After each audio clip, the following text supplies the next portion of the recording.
আসসালামু আলাইকুম। বর্তমান সময়ে যারা এরকম ভিডিও বা কন্টেন্ট তৈরি করে ফেসবুক, ইউটিউব অথবা টিকটক বা বিভিন্ন অন্যান্য প্ল্যাটফর্মে ব্যবহার করে থাকে, তাদেরকে অনেকেই আমরা টিকটকার বলে থাকি। মূলত এটা বলার পেছনে যে একদম যুক্তি নেই এরকম না। কারণ আমাদের অনেকেই রয়েছেন যারা এইরকম টিকটক বা অন্যান্য অ্যাপ ইউজ করে বিভিন্ন অসামাজিক কার্যকলাপ, অসামাজিক পোশাক পরে সেগুলো তৈরি করে সমাজে ছড়িয়ে দিচ্ছে। মূলত এই কারণে বলা হয়। আরেক শ্রেণীর লোক আছে যাদের কাজ হচ্ছে শুধু সমালোচনা করা। তারা এরকম ভিডিও তৈরি করতে পারবে না, কন্টেন্টও তৈরি করতে পারবে না, তারা পারবে যেটা সেটা হচ্ছে সমালোচনা করা। কারণ আপনারা জানেন একটি কথা আছে যে যারা পারে তারা করে দেখায়, আর যারা পারে না তারা হচ্ছে শেখায়, বুদ্ধি দেয় সমালোচনা করে।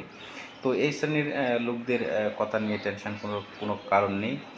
কারণ আপনি যাই করছেন সেটা ফেসবুক, ইউটিউব অথবা কি বলে যে কোনো সামাজিক যোগাযোগ মাধ্যম ব্যবহার করেন, আপনি যেই কাজটা করছেন সেটা ভিডিও করে করেন বা ভিডিও না করেন সমাজে করেন, সেটা মানুষের জন্য, সমাজের জন্য, পরিবার তথা রাষ্ট্রের জন্য কতটুকু মঙ্গলজনক, কতটুকু ভালো, কতটুকু খারাপ, সেটা হচ্ছে মূল ব্যাপার। আমি যে কাজগুলো করছি তা দিয়ে আমার পরিবারের কোনো ক্ষতি হচ্ছে কিনা, রাষ্ট্রের কোনো ক্ষতি হচ্ছে কিনা, সেটা আমাদের খেয়াল রাখতে হবে। আমরা অনেকেই আছি যারা অনেক খারাপ জিনিস, যেগুলো তো আমাদের সমাজের সাথে যায় না, ধর্মের সাথে যায় না, সেই কাজগুলো করে বেড়াই। সেই কারণেই আমাদেরকে এরকম কেউ টিকটকার বা ইউটিউবার বা যে যাই বলুক, মানে নেগেটিভ কোনো কিছু বোঝায় বা ছোটো করার উদ্দেশ্যেই মূলত বলা হয়। কাজে আমি সকলকে বলবো, আপনারা যে প্ল্যাটফর্মে কাজ করছেন সেই কাজগুলোর সাথে সাথে আমাদের যে সামাজিক মূল্যবোধ, ধর্মীয় মূল্যবোধ, সেদিকে নজর রাখতে হবে। আমাদের এমন কোনো কাজ করা যাবে না যেটা আমাদের সমাজকে বা আমাদের যে পরবর্তী প্রজন্ম রয়েছে তাদের উদ্দেশ্যে একটি নেগেটিভ বার্তা দেয়। তাদেরকে আপনারা জানেন, যখন মানুষ বয়স কম থাকে তখন তাদের মন থাকে অনেক, চতুর্দিকে তাদের মন বিকশিত হওয়ার একটা সুযোগ থাকে। এখন আমরা যেই জিনিসগুলো বেশি বেশি ছড়াবো, যেই জিনিসগুলো বেশি বেশি তাদের সামনে তুলে ধরবো, তাদের মন সেদিকেই ধাবিত হবে।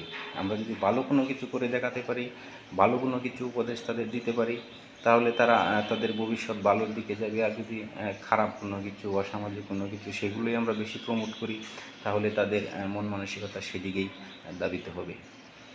তো মূল কথা হচ্ছে, আপনি যেখান থেকেই কাজ করেন সেটা যেন ভালো হয়, সমাজের জন্য, রাষ্ট্রের জন্য, সকলের জন্য। আপনারা জানেন বর্তমানে যে অনলাইনের মাধ্যমে বিভিন্ন ওয়াজ মাহফিল আমরা দেখে থাকি, ধর্মীয় কথাবার্তা শুনে থাকি, তার মধ্যেও কিন্তু সারা পৃথিবীতে অনেক লোকজন ইসলামের দিকে ধাবিত হচ্ছে। এটা কিন্তু এই অনলাইনের ভালো দিক। আর অনলাইনের খারাপ দিক হচ্ছে আমরা চাইলে অনেক খারাপ কোনো কিছু অনলাইনের মাধ্যমে দেখতে পারি। কাজেই প্রত্যেকটা জিনিসের ভালো মন্দ দিকটাকে, আমরা জানি দুধ একটি আদর্শ খাদ্য, কিন্তু এই দুধও যদি আপনি বেশি খেয়ে ফেলেন, দেখবেন আপনার পেট খারাপ হচ্ছে, আপনার বদহজম হচ্ছে। কাজে আমরা জিনিসগুলোকে কিভাবে নিব সেটা হচ্ছে আমাদের উপর। এই মোবাইল, স্মার্টফোন এসেছে, এর দ্বারা আমরা অনেক ভালো কাজ করতে পারি, চাইলে খারাপ কাজও করতে পারি। আপনারা কোন দিকে নেবেন সেটা আপনার উপর। তো আমাদের সকলের প্রতি আমার রিকোয়েস্ট থাকবে, আপনারা এমন কোনো কিছু করবেন না যেটা দেশ জাতির জন্য ক্ষতিকর, বরং সকলের জন্য ভালো হয়, আমরা সকলে মিলে এগিয়ে যেতে পারি, সেরকম কাজ করুন এবং সকলেই ভালো থাকুন। তো কথাগুলো কেমন লাগলো? যদি ভালো লেগে থাকে তাহলে শেয়ার করে ছড়িয়ে দিতে পারেন, আর যদি ভালো নাও লাগে তাহলে কমেন্ট করে জানিয়ে দিতে পারেন। ধন্যবাদ সকলকে।